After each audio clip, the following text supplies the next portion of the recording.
What's up, everybody? I'm Abe. This is Vinsis Gaming, and we're in our series of videos about Stellaris. The first bunch that you've probably watched if you're here with me now, or if you haven't seen them, you probably should go check them out because Stellaris is a great game, and hopefully those videos are informative. There are a number of tutorials and sort of walkthroughs about the early aspects of the game, how to create an empire that fits you, how to get, how to get into the first, like, before you even start the time on the game, how do you, like, set up your ships and what do you tell them to do? Where are they going? What are they doing? How do you prioritize your activities? Things like that. And we went through the first year of that Empire's gameplay. But I thought I would throw in a video like this in sort of in the middle to explain an aspect of the game that is terribly explained elsewhere. Now, as you can see, I'm the Conclave of Nevidral, and I've got a lot of territory here with, a bunch of little outliers around the outside.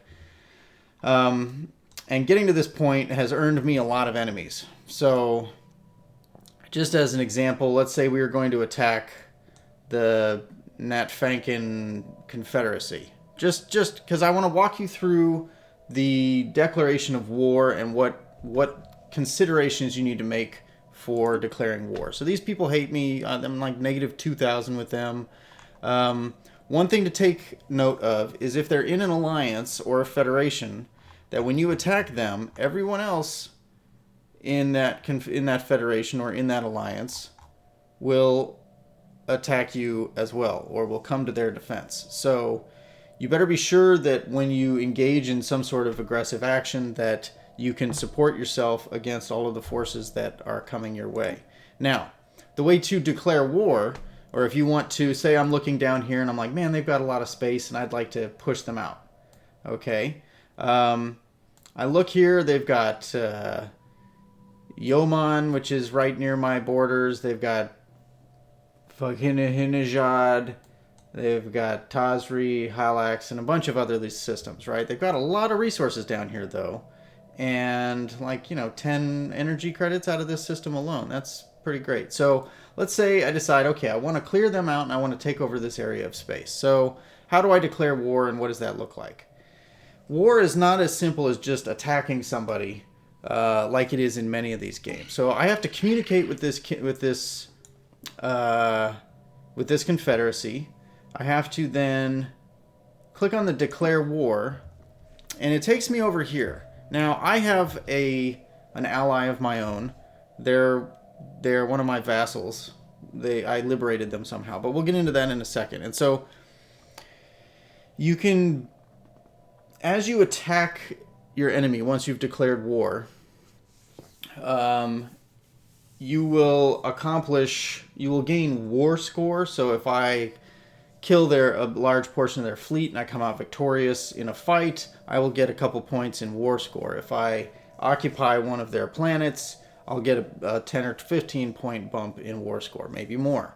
And just generally as I engage with them and am victorious, that score will continue to increase. And the higher the score is, the more I will be able to get out of it. So what you would end up doing is you would look over here and you would see all the options that you can have for war, right? You can ask them to cede a planet to you.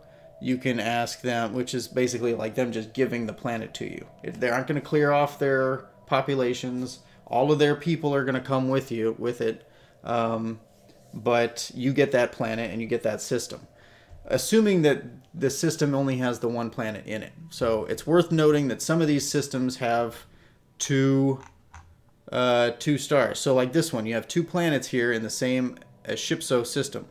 Okay, so that's basic war score, and that's reflected by this number here. Now, before we even get into it, declaring war costs, I want to say, maybe it doesn't cost influence.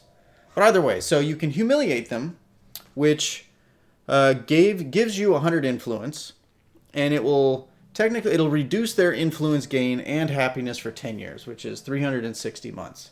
Or 10 years is 120 months. Sorry, that's 12 months times 10. That's, yeah, 120 months. Anyway, so I've been humiliated before, and it's unpleasant because most people sort of toe the line with their influence. And if you have to take a hit to your monthly gain because you're humiliated on a galactic scale, that's damaging. Now, we've talked about seeding planets, and you literally have to go and like, okay, Pendalore. Okay, now let me look for Pendalore. Scroll here. It's not a very intuitive. There's Pendalore. Okay, so if I really wanted Pendalore, I'd have to take this and drag it over here.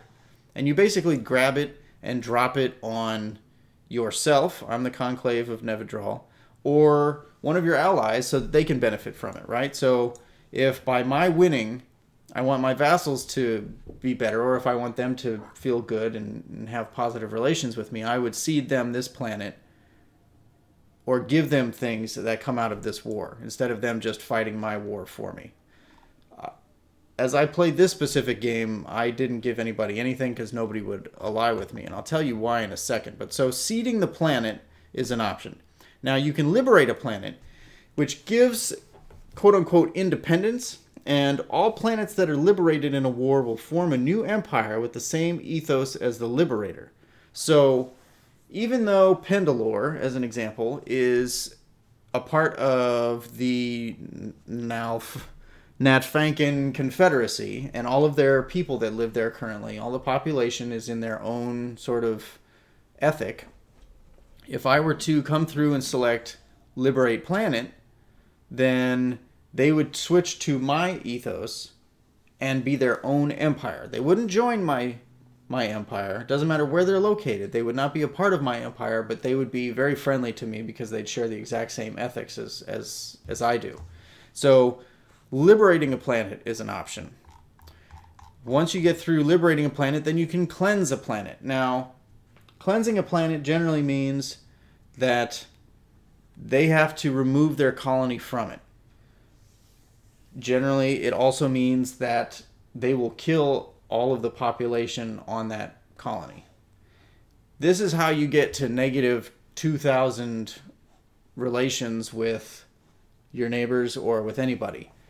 Most intergalactic species and empires frown upon cleansing planets because you're basically just going in, obliterating the population there, and leaving it an empty system for you, if you should like, to come in and then take over yourself and build up from scratch. So cleansing it's a good way to take over a system if you don't want to worry about having a bunch of aliens in your galaxy or in your empire that you're trying to manage their philosophies and their, rights and everything to you. So that's one way to do it. But it does piss off everybody around you to the point where they will come and attack you. I did this once early on in a game. I cleansed a planet. I didn't know what I was doing. And I don't think I did it through the war demands here. I did it I had a planet full of random bug people, and I was like, oh yeah, get rid of them. I'm going to move my own people in here because these guys are just trouble. Well, after I killed them all, and it took 10 years or something like that, all of my neighbors attacked me and wiped me out of the game. And literally, it was just once they all died, within, I would say, 1 to 2 years, everybody attacked me individually, and that was it. So cleansing, if you are particularly well placed, you can ask them if they want to be, or force them to be your tributary or your vassal. And that's the other option. So you can sort of make them be beholden to you. You can kill them off of your planets, or you can liberate them, or you can have the planets come to you exactly. Now, for frontier outposts, that's something different. And you can actually request that they destroy frontier outposts. I don't recommend ever doing this as a war demand. What I would recommend is writing down where all their frontier outposts are and going and destroying that shit on your own. Make that a part of the war, because why waste war score points on this when you can do it yourself?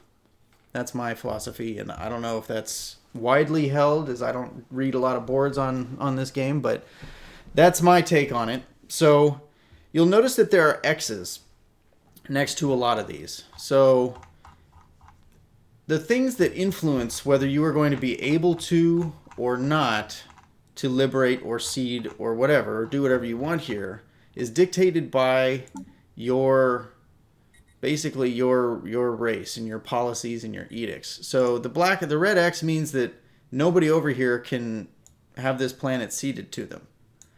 I can, for some reason, cede this planet to this person, but I can't cede any planets to myself. Notice that it's red.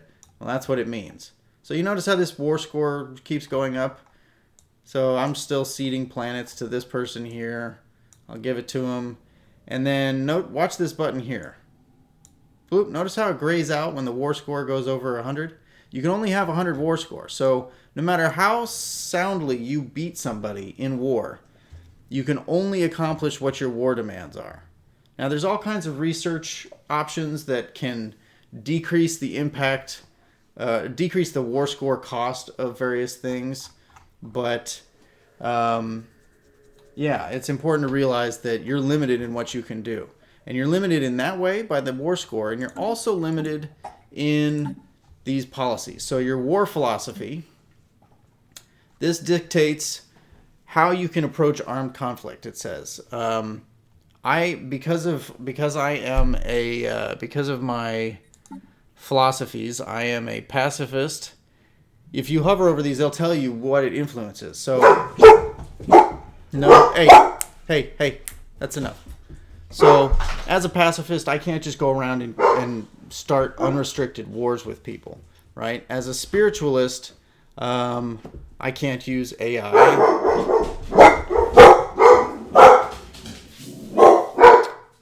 The dogs. Hey!